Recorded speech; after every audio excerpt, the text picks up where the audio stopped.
right, pipe smokers, it's time for Thirsty Thursday. This is Paul the Pipe Guy, live from Rochester, New York, in the United States of America, where it's currently 9:05 p.m., 5 minutes after the hour. And yes, we did get Thirsty Thursday started a little bit late because, as I shared with you in my little public service announcement, my son dropped off some venison jerky, and then I had to get that going. And but then prior to that, my daughter set her, who's engaged, set her wedding date and wanted to ask me for assistance for the down payment on the wedding reception area, which is the down payment $750. And of course, I told her yes. She's an awesome young lady, and she's come so far. Almost losing her to starvation, anorexia from the time she was about 15. We almost lost her about 5 times, and she's gone through the proper channels and treatment centers, and for about the past 5 years, she's now 25. She's been doing extremely well, and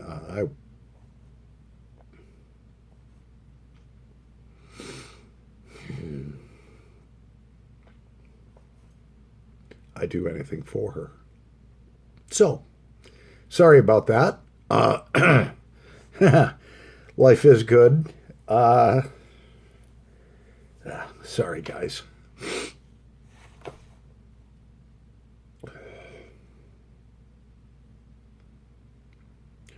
And it's not that her and her fiance don't have money. He makes about $80,000 a year, but just took her on a birthday trip to Florida, where he proposed to her in November. And so, you know, between the ring and the trip and all that, they spent a lot of money. And I have a brand new grandson with them, which, yes, Mr. James Robert Millville. Oh, yeah, he's 3 months, a little over 3 months old now. So I would do anything for my little girl, as most of you probably would too. So we talked for about an hour and a half. Actually, it was closer to an hour and 45 minutes. And then we talked about, you know, the wedding ceremony, and I'm actually going to be, the child is getting baptized in January. James is, and I'm going to be the videographer. Yeah. With my Sony camcorder. And so we talked about a whole bunch of different plans. And before I knew it, an hour and 45 minutes flew by. And then I'm like, it's like 10 after 7. I still have all this beef jerky to process. Well, I couldn't process all 10 pounds. There's no way. And this is one of those moments where I kind of almost panicked a little bit, because my son, Robbie, harvested the deer, and he works at a restaurant as a chef, so he sent me all these beautiful venison steaks, 10 pounds. I told him, I says, I'll do 3, 4, 5, maybe 6 pounds. He sends me 10. I have to light a pipe. All right. So we have, yes, I'm distinguishedly disheveled, or distinguishedly disheveled this evening. Yep. I've done a lot today. a 10-hour day, an hour and 45 minutes on the phone with my daughter about wedding and baptism plans, and then, 2 hours of processing beef jerky, and then, all the cleanup and all that stuff. So what we have here, God, I can't even read it. I'm sorry. I still got a little teared up about my baby girl. Just so proud that she's doing well and she's here, and she is doing well. We have our Dublin edition XL90 Peterson. Yes. And loaded in that, we have some Cornell and Deal pirate cake. Yeah. After today's day, it just, yeah, we need some pirate cake. So here we go.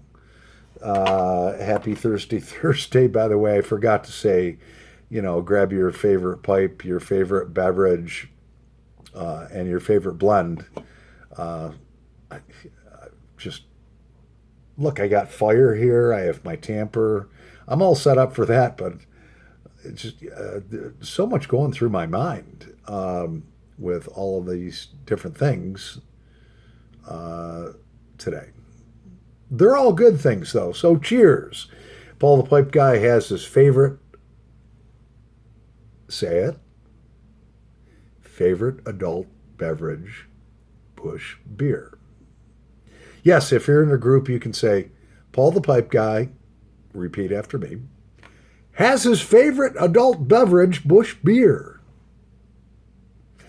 You guys will learn that after a while because I say it the same way every time. All right, so cheers.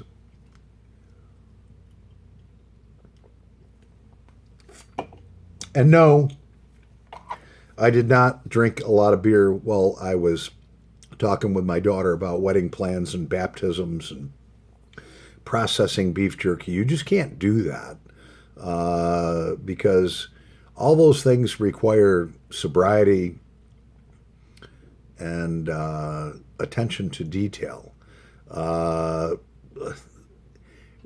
Even before I started making the beef jerky, and I was a little overwhelmed. I was like,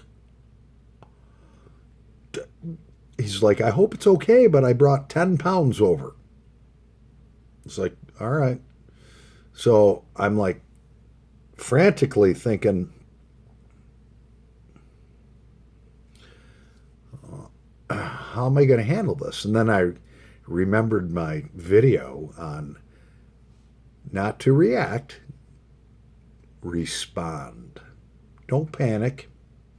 Respond to the situation. So, yeah, I found myself in a little overwhelming position, which it may not sound a lot to you guys, but when you have 10 pounds of venison, wild animal meat delivered to you, and you can't put it overnight in the refrigerator, it's gonna go bad.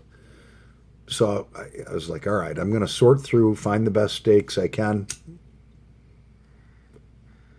to put through my beef jerky cutter.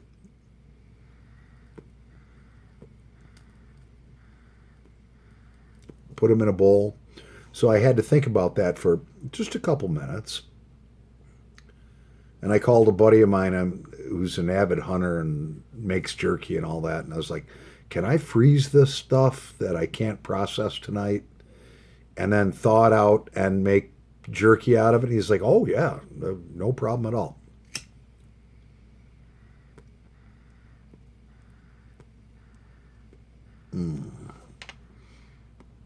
Thank the Lord for pipe smoking.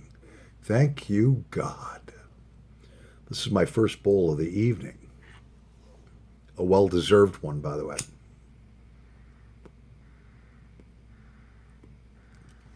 So I sorted out the steaks, about 3.5 pounds, that I was like, all right, these are the ones that will go through the best through my jerky cutter, which basically you screw it onto the table. It's an old school type of machine, but it's brand new. And it's got 2 sets of circular blades that run about 6 inches wide. And so basically slide the steak down in it with one hand and crank it with the other, and it comes out 1/8 of an inch thick. Cuts it perfect. But before doing that, what I did is the steaks that I wasn't going to process tonight, I wrapped them up in freezer bags, cranked them right in the freezer. After I had that done, I was thinking, all right, now we might have something here. Because I was starting to panic a little bit, you know. You throw that much meat on my table, and I don't want to let it get ruined.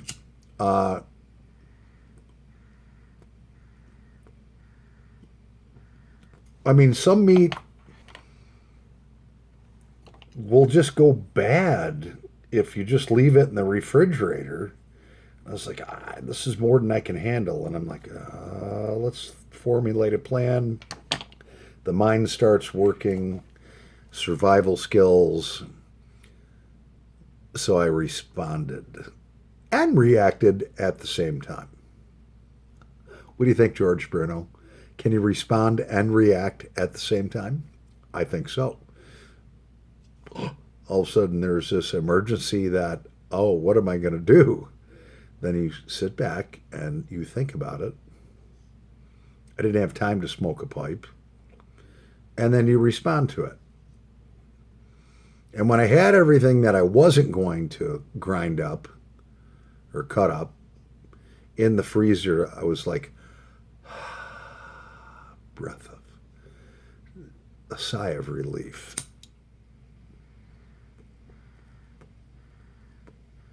Because my son spent a lot of time hunting this deer, a lot of time cutting the steaks up perfectly. And I didn't want to let him down by calling him tomorrow and saying, look, I took the, Tupperware container, the huge freaking thing that's like twice the size of a lasagna pan, put it in my refrigerator, and it kind of turned brown overnight. I don't know if I want to make jerky out of that. That's the last thing that I wanted to do. And that was running through my mind. Kept saying, hey, Paul, you're going to fail. Hey, Paul, you're going to fail. The meat's going to spoil. And so I just had to do what I had to do. I had to sit back, relax, and respond. Yes.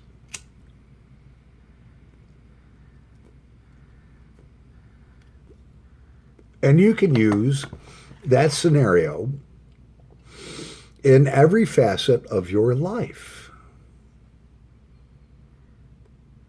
except for emergency situations that require an immediate reaction, not a response. But we've already done a video on that. Like I was saying, if 3 deer jump out in front of you, you're driving down the road at night, you're not going to be like, oh, shall I turn left or turn right? Should I hit the brakes, beep the horn? What should I do? No, you freaking hit the brakes and freaking swerve out of the way and try to miss them. And it happens in a fraction of a second. That is what is called a reaction. When you're faced with a problem, when you do have a little bit of time before ultimate failure becomes imminent, you have time to process it through your brain and think, okay, I'm not going to react. I'm not going to panic. I'm going to think about the best solution for the challenge, not the problem. Don't ever look at it as a problem. If you look at it as a challenge, you'll get excited and make better decisions. If you look at it as a problem that has to be solved, you're going to panic. Yeah, well, little words of advice. So sit and ponder it. Even if, like when my daughter texted me and said, wanted to know if I could help out with the $750 for, her wedding. I says, for the reception hall. I said, I'm at work right now. Can I text you when I get home? And she's like, yeah. So I thought about it, and I thought, okay, I got between $500 and $650 worth of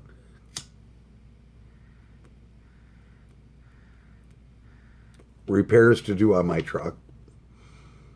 I just gave my kid's mom $500 for Christmas shopping. But we do have 5 pay periods in December. Because they get paid every week. And with overtime, it's not weekly. I mean, it's not a week paycheck. I do okay. Not rich, but I'm not poor. And I assessed my own budget before I responded to my daughter, and I thought about it.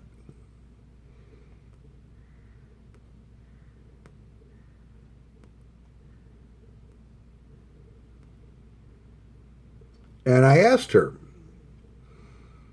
I simply said, so how much would you like me to contribute to the down payment, the $750? And she's like, whatever you can, Dad.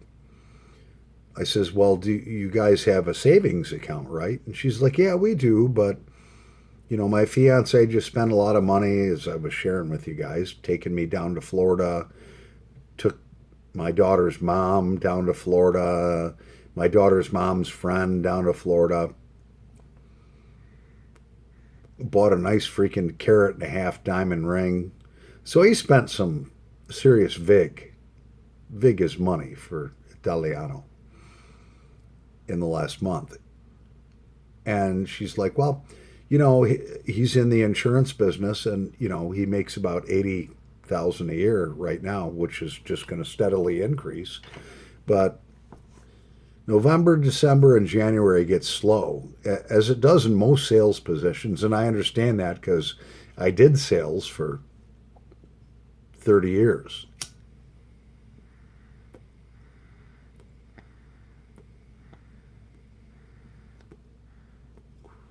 So we talked for a while about the place.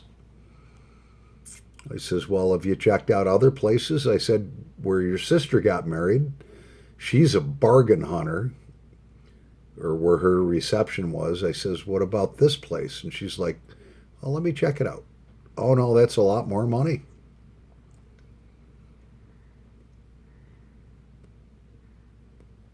So I just says, you know what? I got the whole deposit covered for you. And you know what? I'll probably end up paying for the whole thing. It's probably going to be about $4,500. But if I put $750 down now, I have till next September 18th to worry about paying the balance. I think Paul the Pipe Guy can make a few bucks between now and then.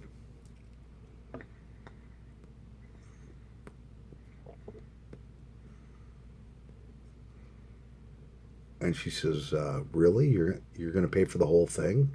The whole deposit? I says, honey, I am so proud where you are at right now. You're an awesome mom to a brand new grandson of mine. You have a fiance, and these kids sometimes get a little things mixed up. No, in my day and age, we were supposed to get married before we started having kids, but it doesn't always work out that way. And that's okay. They love each other. He takes awesome care of her. So, I don't know. I don't want to bore you guys with all this stuff, Basically, I just said, you know what, honey, I'm so proud of where you're at. I'm glad you're here. You've come a long way. You know how far you've come, and I know how far you've come. I says, I got it all covered. Don't worry about it. So, sorry to bore you guys with this family stuff. I'm just kind of thinking out loud as my brain processes all of the events that have happened today and tonight while smoking a pipe, and it's kind of coming out my mouth.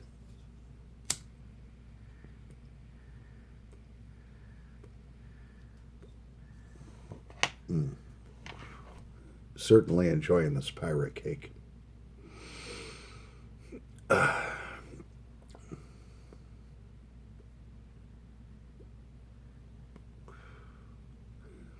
Yeah, so at work,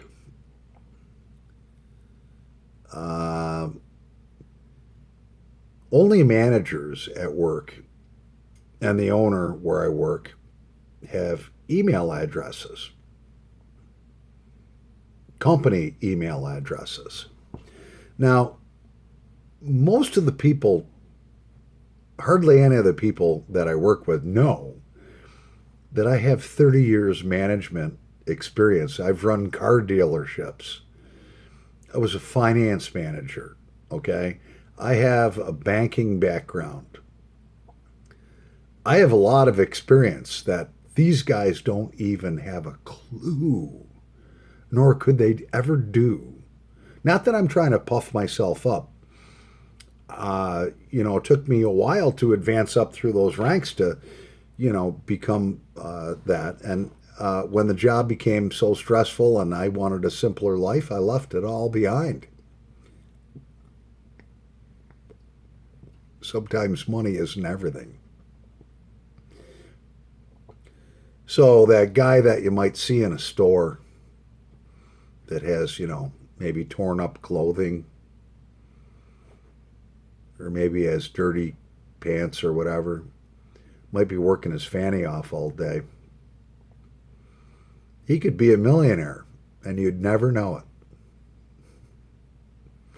Never judge a book by its cover. Some of those old guys that you see walking around with a walker, or they might be in a wheelchair, they got that U.S. Army or U.S. Marine Corps hat on. Yeah, guess what? A lot of those guys back in the 1960s were more badass than any of us would ever think of being. They were in battle. And now here they are, old, and we judge them by what we see now. When the reality of it is, back in the day, they could do some serious ass kicking. Yeah. Everyone becomes old. Everyone changes. The life that you have today, 10 years may not be it's not going to be the same life.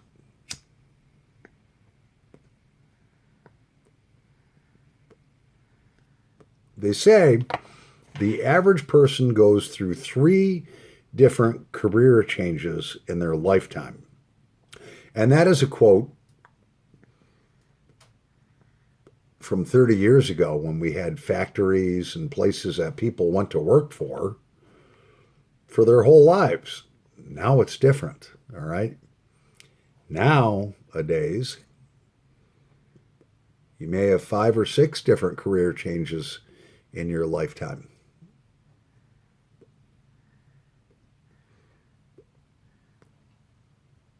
So always be prepared. You have a brain up here. Always be prepared to reinvent yourself. Should the rug that you so worship and stand on be pulled out from under you? Because it does happen every day. Companies sell out, companies go out of business. All of a sudden, I've done this for 5 years or 10 years or 20 years, whatever. What am I going to do? Well, you have to reinvent yourself. Look at what talent you have and reinvent yourself and do something different with the talents that you have been given and have grown. I've had to do that many times. I remember back in the mid-'80s when a lot of the factory workers in the United States started getting laid off.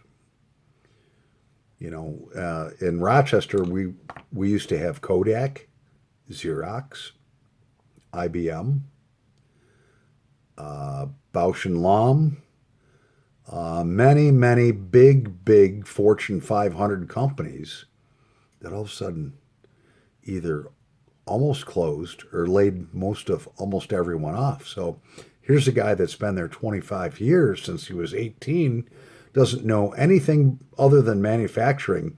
All of a sudden they call him in the office. This is in the mid 80s. This started happening a lot. Yeah, you're all done. Your position has been eliminated or you're laid off or whatever. I remember stories of people working for Kodak that were actually getting laid off from a job that they had since they graduated from high school, that were so upset they were throwing up in the hallways. True story. Because it's like I got a mortgage, a family, 2 car payments. I've had this great job and all of a sudden it's gone. What am I getting? I don't know anything else. And all the other companies are laying people off. What am I going to do? So,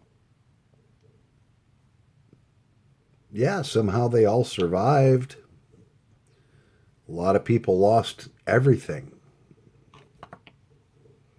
Might be a little bit older than some of my viewers, but I do remember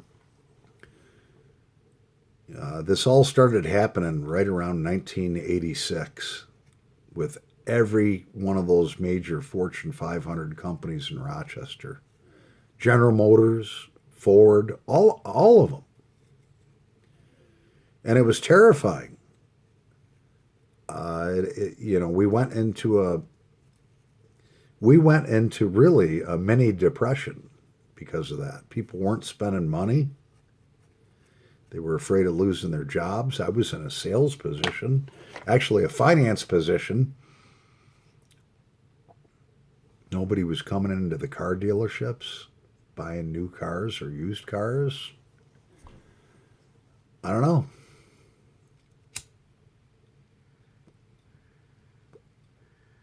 But the people that had brains, let's say you had someone in manufacturing that worked for Kodak or Xerox or whatever one of those Fortune 500 companies, the people that responded, they all spawned off these guys that were intelligent and were like, okay, I have to find another means to support my family and everything. They spawned off, and now Rochester has a huge amount of manufacturing, small businesses, a lot of family-owned businesses, because they were like, all right, Kodak's no longer my mama, but I have these skills. I'm going to start my own company. And that's what they did. So we had a lot of spin-off from that, and that's why Rochester, New York's economy is so good, because it's now extremely diversified with those intelligent people that had skills and were like, I'm not going to fail. I'm not going to give up. I'll go work somewhere else for half the wage, but I'm going to start my own business. And they grew those businesses. And so we're in Rochester, we're fortunate to be extremely diversified and have a lot of people that are doing quite well now. You guys didn't know I was so intellectual, did you?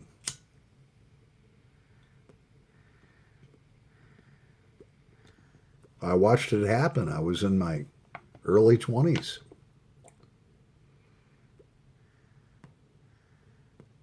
This pirate cake is good. Oh, Paul the Pipe Guy definitely deserves a sip of Busch beer. Well, we just rounded... Cheers, by the way.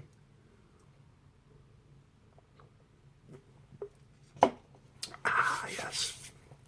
We just rounded 30 minutes, and currently it is 9:37, 37 minutes after the hour. We have about 42 degrees outside in the outskirts of Brockport area where I live, and it's dark as heck. And I'm tired. So, I hope you enjoyed Thirsty Thursday. This was a little bit different twist. Maybe you've seen some things from me. I know I was a little emotional tonight at certain times, but the things that happened tonight are very, very special to me in every way. So thank you for tuning in and watching. And for you guys in the UK, you can watch this tomorrow morning. Anyways, I'm Paul the Pipe Guy, live from Rochester, New York, in the United States of America. Happy pipe smoking, pipe smokers, over and